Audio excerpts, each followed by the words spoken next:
Welcome to Miyaji flowers office চ্যানেলের পক্ষ থেকে সবাইকে হাই হ্যালো। আমি বাহরাইন থেকে বলছি মোহাম্মদ ইয়াসিন মিয়াজি। সবাইকে আসসালামু আলাইকুম ওয়া রাহমাতুল্লাহি ওয়া বারাকাতুহু। আজকের কন্টেন্টটি তৈরি করছি একজন গৃহবধূকে নিয়ে। আজকের গল্পটি হলো একজন মহিলা, তার নাম হলো নূরজাহান। সংসারের সমস্ত কাজ সে একা হাতে করত।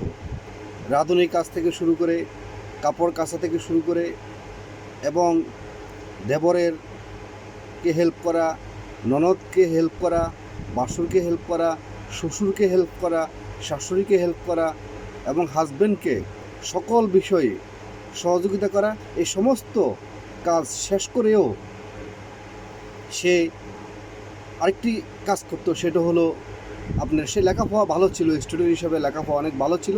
সেজন্য সে পাকে পাকে সবার চোখের অগোচরে সে লেখাপড়া করতো। একদিন হঠাৎ করে তার পুরো পরিবারকে একটা সাংস্কৃতিক অনুষ্ঠান, হাজব্যান্ড যেখানে চাকরি করে সে সবাইকে ইনভাইট করছে অফিস থেকে। সবাই সেই সাংস্কৃতিক অনুষ্ঠানে গেলেন। যাওয়ার পরে যারা চিফ গেস্ট তারা সবাই মঞ্চে বসছেন, আর যারা ছোট কর্মকর্তা কর্মচারী তারা সবাই স্টেজের সামনে বসছেন। আর যারা নূরজাহানের হাজব্যান্ড থেকে শুরু করে নূরজাহান সহ এবং উচ্চ পদের কর্মকর্তা কর্মচারী তারা সবাই স্টেজে বসছেন। এমত অবস্থায় আপনার কমিটির সিদ্ধান্ত নিল আজকে এই বক্তব্যর ফাঁকে ফাঁকে আমাদের এই সাংস্কৃতিক অনুষ্ঠানকে আরও উজ্জীবিত করার জন্য, আরও সুন্দর করার জন্য যাদের ওয়াইফ এসছে আমরা ওয়াইফদেরকে দুই একটি কথা বলার সুযোগ দিব। তো সেই সুবাদে আমাদের নূরজাহানকে আপনার বক্তব্য দেওয়ার জন্য সুযোগ দেওয়া হলো। উনি ওনার বক্তব্য শুরু করলো। উনার শুরুতেই উনি বলল, আপনারা তো অনেকেই বড় বড় চাকরি করেন, অনেক বড় বেতনের চাকরি করেন, আমি একটি চাকরি করি, সে চাকরির সুবাদে সেই চাকরির বিষয়ে আজকে আপনাদের সাথে কিছু আলোচনা করব। তো সবাই বললো যে বলেন। ওই নূরজাহান তখন বলল যে আপনারা সবাই মনে করেন যে আমরা যারা গৃহবধূ, হাউস ওয়াইফ, আমাদের কোনো কাজে নাই। আমরা যারা গৃহবধূ আছি, আমরা যারা হাউস ওয়াইফ আছি, আমরা সকালবেলা ঘুম থেকে উঠে আমরা আমাদের পুরা ফ্যামিলির ঘর ঝাড়ু থেকে শুরু করে পুরা ফ্যামিলির সকালবেলা যে নাস্তা খাওয়ার সমস্ত নাস্তা একজন হাউস ওয়াইফকে রেডি করতে হয়। তারপরেও বলবেন যে আমরা কিছুই করি না। তারপর আসেন দেবর এসে বলবো যে স্কুল টাইম হয়েছে, আমার কাপড় চোপড়গুলো কি রেডি করছো ভাবি? ননদ এসে বলবো, ভাবি আমার কি কাপড় চোপড়গুলো রেডি করছো? সবার আগে কিন্তু আমার কাপড় চোপড়গুলো কাচিয়ে দিতে হবে। সেমভাবে শ্বশুর বলবে, সেমভাবে শাশুড়ি বলবে। এবং সর্বশেষ হাজব্যান্ড যখন অফিসে যাবে, হাজব্যান্ডের সমস্ত হাতের ঘড়ি, মোবাইল, কাগজ কলম, কোট, প্যান্ট, টাই সব কিছু খাটের উপরে রেডি করতে হয়। এবং দুই একটা যদি কোনো ভুল হয়, মিস্টেক হয়, সেখানে কথা শুনতে হয়। যে তখন হাজব্যান্ড বলে যে তুমি একটা কাজও ঠিকমতো করতে পারো না। তেমনিভাবে দেবরও বলে তুমি একটা কাজও তুমি ঠিকমতো করতে পারো না। এবং সকালবেলার নাস্তা যদি একটু ভুল হয়, তখন শ্বশুর শাশুড়ি থেকে শুরু করে ননদ বাসুর যারা খেতে বসবে তারা বলবে যে তুমি তো একটা কাজ ঠিকমতো করতে পারো না। সবাই শুধু একটা অভিযোগ যে তুমি তো একটা কাজ ঠিকমতো করতে পারো না। তারপর আসেন প্রতিবেশীও মাঝে মধ্যে কথা শুনতে হয় নানান কারণে। এবং পাশাপাশি মানুষের জীবনের কিছু সম্পর্কের সম্পৃক্ততায় কিছু যোগাযোগ মেনটেন আছে, সেগুলো করতে হয়। এবং পাশাপাশি আমি একজন স্টুডেন্ট লাইফ হিসেবে অনেক ভালো একজন স্টুডেন্ট ছিলাম, সেজন্য আমি ফাঁকে ফাঁকে লেখাপড়া করতাম। এবং আমি মনে করি একজন হাউস ওয়াইফ, শুধু আমার বেলা নয়, প্রত্যেকটা গৃহবধূর কথা বলবো, হাউস ওয়াইফ যারা আছেন তারা পুরাটা ফ্যামিলিকে মেনটেন করে যেভাবে করে, এভাবে পৃথিবীর আর কেউ ফ্যামিলিকে মেনটেন করার দায়িত্ব কেউ নেবে না।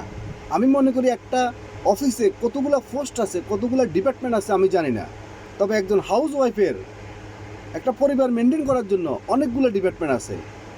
থালা বাসন থেকে শুরু করে, কাপড় কাচা থেকে শুরু করে, হাজব্যান্ডের সমস্ত জিনিসপত্র রেডি করা থেকে শুরু করে, এবং ফ্যামিলির অভিনয় থেকে শুরু করে, এবং শ্বশুর শাশুড়ির মেয়ের অভিনয় থেকে শুরু করে সমস্ত কাজকর্ম, এতগুলো ডিপার্টমেন্ট আমার মনে হয় না যে পৃথিবীর আর কোনো অফিস আদালতে এতগুলো ডিপার্টমেন্ট আছে। এতগুলো ডিপার্টমেন্টকে আমি পালন করে তারপরেও বলে যে আমার দ্বারা কিছুই হচ্ছে না। আমি গর্বিত আমি একজন গৃহবধূ। এই যখন উনি গল্পটি বলতেছে এমন সময় হঠাৎ করে আপনার নূরজাহান মহিলার কাছে একটা টেলিফোন এসছে। টেলিফোনে অপর দিক থেকে কি বলছে কেউ শুনতে পারেনি। তখন ওই নূরজাহান মহিলা বলতেছে, ওকে ফাইন, কখন যেতে হবে? তো বললো যে অমুক টাইমে। তখন নূরজাহান বললো তো ঠিক আছে, গাড়ি পাঠিয়ে দাও। একথা বলে উনি আবার বক্তব্য দেওয়া শুরু করছে। 5 মিনিটের মধ্যে তখন ওই গাড়ির ড্রাইভার এসে বলতেছে, ম্যাডাম চলেন, আপনার গাড়ি রেডি। তখন হাজব্যান্ড তো অবাক হয়ে গেল।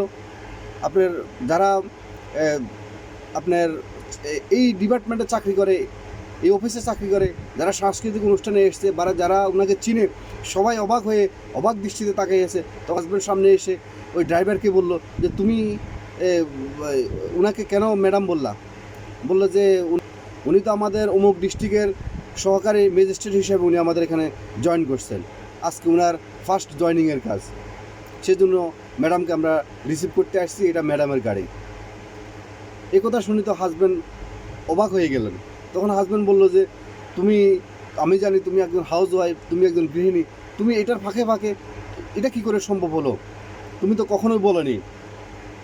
হাজব্যান্ডের এই কথা একে প্রশ্ন, শ্বশুরও একে প্রশ্ন, শাশুড়ি একে প্রশ্ন। তখন উনি সবাইকে বলল যে আপনারা তো কখনো শুধু আমার ভুলটাই দেখে গেলেন, আমি তো আপনাদের জন্য আপনাদেরকে সবসময় রক্ষণাবেক্ষণের কাজে আমি ব্যস্ত ছিলাম, শুধু একটু ভালোবাসা পাওয়ার জন্য।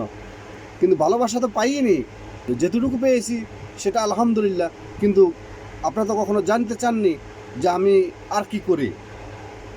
আমি আপনাদের পরিবারের বোঝানোর পাশাপাশি আমি আবার লেখাপড়ার মধ্যে আমার অগ্রগামী ছিলাম। সেখান থেকে আমি আমার লেখাপড়ার ফাঁকে আমি আমার ম্যাজিস্ট্রেটের লেখাপড়া কমপ্লিট করছি এবং আমি ম্যাজিস্ট্রেটের জন্য আমি অ্যাপ্লিকেশন করছি এবং অ্যাপ্লিকেশন করে আমি সেখানে রিটার্নে আমি পাশ করছি। পাশ করার পরে আজকে আমার জয়নিং। আজকে আমার জন্য সবাই দোয়া করবেন। একথা শুনে হাজব্যান্ড বললো যে তুমি তো কখনো বলোনি। তো তখন হাজব্যান্ডকে বললো যে তুমি তো কখনো জানতে চাওনি, তুমি তো শুধু আমার সবসময় আমার ভুল নিয়ে ব্যস্ত থাকতা। তো তখন সবাই এক পলকে ওর দিকে তাকাই রইল, নূরজাহানের দিকে তাকায় থেকে বললো যে সরি। হাজব্যান্ডও বললো সরি, শাশুড়ি বললো সরি, সবাই ওনাকে সরি বলতেছে। তখন উনি বললো যে আপনারা আমাকে কেন সরি বললেন? কি আমি একজন চাকরিজীবী হিসেবে সরি বললেন, নাকি আমি একজন গৃহবধূ হিসাবে হাউস ওয়াইফ হিসাবে আমাকে সরি বললেন? যদি আমাকে অফিসিয়াল আমি একজন ম্যাজিস্ট্রেট হয়েছি বা ভালো একটা চাকরি পেয়েছি সেজন্য আমাকে সরি বললেন, তাহলে আমি মনে করবো এটা সরি বলার কিছুই নেই। আমার জীবনে একটা স্বপ্ন ছিল, কাজে আপনাদের এই ফ্যামিলি মেনটেন করার পাশাপাশি আমার জীবনে আমার ছোটোবেলা থেকে আমার একটা স্বপ্ন ছিল যে আমি একজন ম্যাজিস্ট্রেট হব। আমি সেই ম্যাজিস্ট্রেট হয়েছি, সেজন্য আপনারা আমাকে সরি বলার কিছু নেই।